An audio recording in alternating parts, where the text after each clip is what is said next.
آیا جب بت کو گرایا تو رسول اللہ صلی اللہ علیہ وسلم نے جس وقت حضرت علی رضی اللہ تعالیٰ عنہ کو یہ دیکھ لیا بت گر گیا تو حضرت علی رضی اللہ تعالیٰ عنہ نیچے چھلانگ لگا دی. جب چھلانگ لگائی تو سرکار مدینہ صلی اللہ علیہ وسلم نے یہ ارشاد فرمایا کہ علی مجھے یہ تو بتاؤ کہ جب تم میرے کندھے کے اوپر چڑھے تھے اس وقت تم نے کیا محسوس کیا. یہ ایک روایت ہے. دوسری یہ ہے کہ ابھی حضرت علی رضی اللہ تعالیٰ کندھے کے اوپر ہی تھے تو سید عالم صلی اللہ علیہ وسلم نے فرمایا کہ علی مجھے یہ تو بتاؤ کہ اس وقت تم کیا محسوس کر رہے ہو. کہنے لگے کہ محبوب جب زمین پر تھے تو ایسے تھا جیسے پوری کائنات میرے کندھے کے اوپر ہے, اس کا وزن میرے کندھے کے اوپر ہے, اور اب میں آپ کے کندھے کے اوپر کھڑا ہوں تو میرا سر رب کے عرش کے ساتھ لگ رہا ہے اور مجھے یوں محسوس ہوتا کہ اگر میں چاہوں تو رب کے عرش کو ہاتھ لگا سکتا ہوں. تو یہ جنت کے اندر جو خوشہ تھا, جو انگوروں کا جو خوشہ توڑا تھا یا اس کو ہاتھ سرکار نے لگایا یا لگانے والے تھے, اس کے لیے کیا سرکار کے لیے مشکل تھا. معراج کی رات کو تو سرکار کا ایک قدم زمین پر ہوتا, دوسرا قدم دوسرے آسمان پر ہوتا تھا, تیسرا قدم تیسرے آسمان کے اوپر ہوتا تھا. یہ تو رب نے سرکار, اسی لیے تو امام قرطبی نے لکھا کہ ان اللہ زوالی الارض, رب نے زمین کو تو سمیٹ دیا, سرکار کے قدموں میں رہی. رأیت مشارق و مغاربہا, سرکار فرماتے ہیں کہ میں نے مشرق سے لے کر مغرب تک ساری زمین کو دیکھا اور چپے چپے کو دیکھا, آسمان کے چپے چپے کو دیکھا, ہر چیز کو میں نے دیکھا. یہ تو صحابہ کرام علی مرضوان کا عقیدہ تھا. آپ سوچو تو صحیح کہ حضرت علی رضی اللہ تعالی عنہ سرکار کے کندھے پہ کھڑے ہو جائے تو رب کا عرش دیکھ سکتے ہیں. تو برکت کس کی تھی؟ سرکار کی تھی نا. سرکار کے جو ہے وہ کندھے کے اوپر کھڑے ہوئے تھے تو یہ برکت ملی. اور خود کہتے ہیں, حالانکہ پہلے یہ جملہ آپ کا موجود نہیں ہے اور نہ ہی بعد میں یہ جملہ موجود ہوا,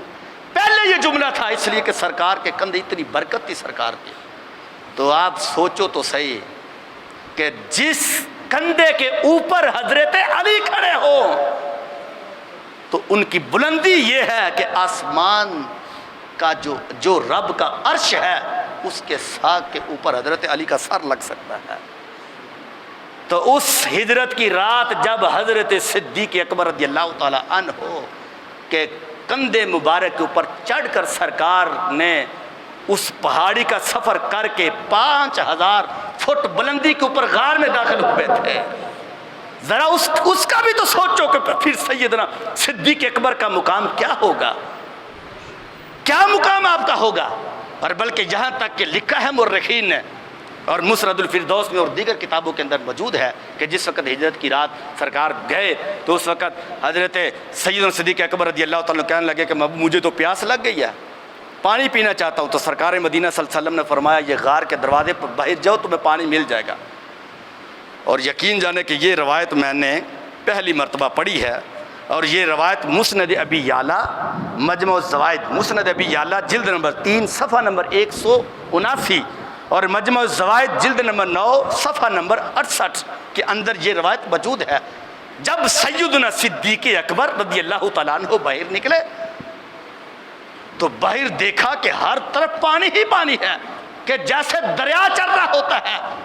اس پہاڑ کے اوپر جو غار تھی 5000 فٹ بلندی کے اوپر, تو اس غار کے اندر جب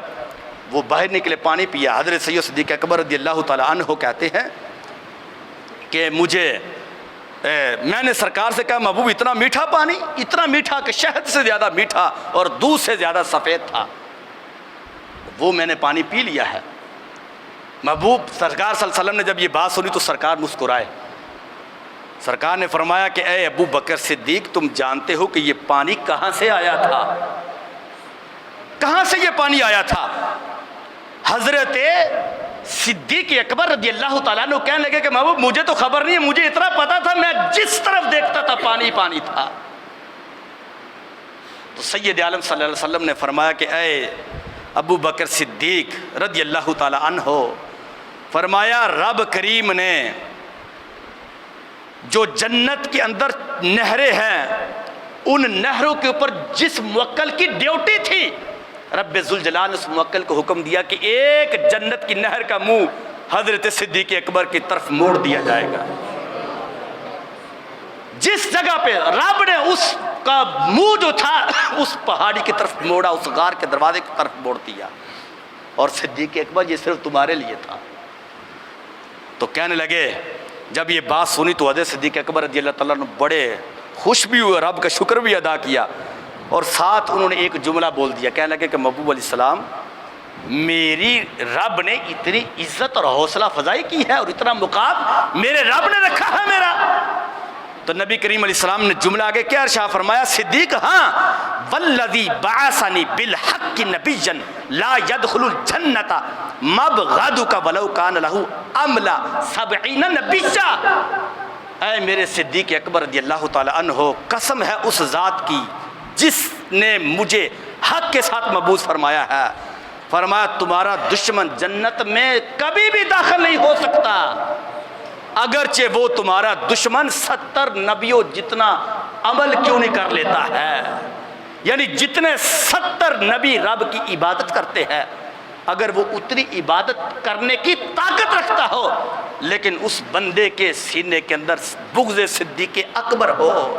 رب کبھی بھی اس کو جنت میں داخل نہیں کرے گا۔ اور یہی رب ذوالجلال کے فضل و توفیق سے جو صحابہ کرام علیہ رضوان کا جو عقیدہ، آگے تو پھر حضرت عمر فاروق ہیں، حضرت عثمان غنی ہیں، حضرت مولا علی ہیں، اور جو دیگر صحابہ کرام علیہ رضوان ہیں، اکیلے صحابی رسول کا ذکر کرے تو آپ تو یقین جانیں کہ سمجھ جائیں گے، بلکہ ویسے پہلے بھی آپ یقین رکھتے ہیں کہ رب نے وہی عقیدہ ہمیں عطا فرمایا، اور اسی پر ہم یقین رکھتے ہیں کہ جس عقیدے کو رب نے سرکار کے صحابہ کے اوپر نازل کیا تھا اور قرآن کے ذریعے نازل کیا تھا، رسول اللہ صلی اللہ علیہ وسلم کے ذریعے جو ہے وہ صحابہ کرام کو دیا تھا، وہی عقیدہ رب ذوالجلال نے اللہ کے فضل اور توفیق سے اہل سنت و جماعت کو عطا فرمایا ہے۔ اس واسطے ابھی تو میں نے یہ بالکل ایک مختصر سا جو خاکہ تھا جو صحابہ کرام علیہ رضوان میں سے افضل الصادقین اور افضل البشر بعد الانبیاء سیدنا صدیق اکبر رضی اللہ تعالیٰ عنہ کا ہے، باقی تو ابھی تو وہ موجود ہے۔ سیدنا عمر فاروق رضی اللہ تعالیٰ عنہ، یہ وہی حضرت عمر فاروق رضی اللہ تعالیٰ عنہ ہے کہ جن کے بارے میں جو ہے وہ نبی پاک علیہ الصلوۃ والسلام نے فرمایا کہ میرے پاس حضرت جبریل علیہ السلام آئے تو میں نے ان سے فرمایا، پوچھا کہ جبریل مجھے بتاؤ حضرت عمر فاروق رضی اللہ تعالیٰ عنہ کا مقام مرتبہ کیا ہے اللہ کے ہاں، ان کے کوئی فضائل بیان کرو۔ تو حضرت جبریل علیہ السلام کہنے لگے کہ محبوب ان کے اتنے فضائل ہیں کہ اگر میں فضائل بیان کرنا شروع کروں تو جتنی عمر مبارک حضرت نوح علیہ السلام نے جو 950 سال یا ایک روایت میں 1350 سال جو ہے زمین پر گزاری ہے، اتنی دیر تک جو ہے وہ حضرت عمر کے میں فضائل بیان کرتا رہوں تو پھر بھی ختم نہیں ہوں گے۔ یہ وہ حضرت عمر فاروق رضی اللہ تعالیٰ عنہ ہے۔ تو سوچو تو صحیح کہ 950 سال تک حضرت جبریل علیہ السلام کہنے لگے کہ اگر میں بیان کرتا رہوں تو کبھی بھی ان کے فضائل ختم نہیں ہوتے۔ تو پتہ کہ حضرت مجمع الزوائد کے اندر مسند ابی یعلا کے اندر موجود ہے،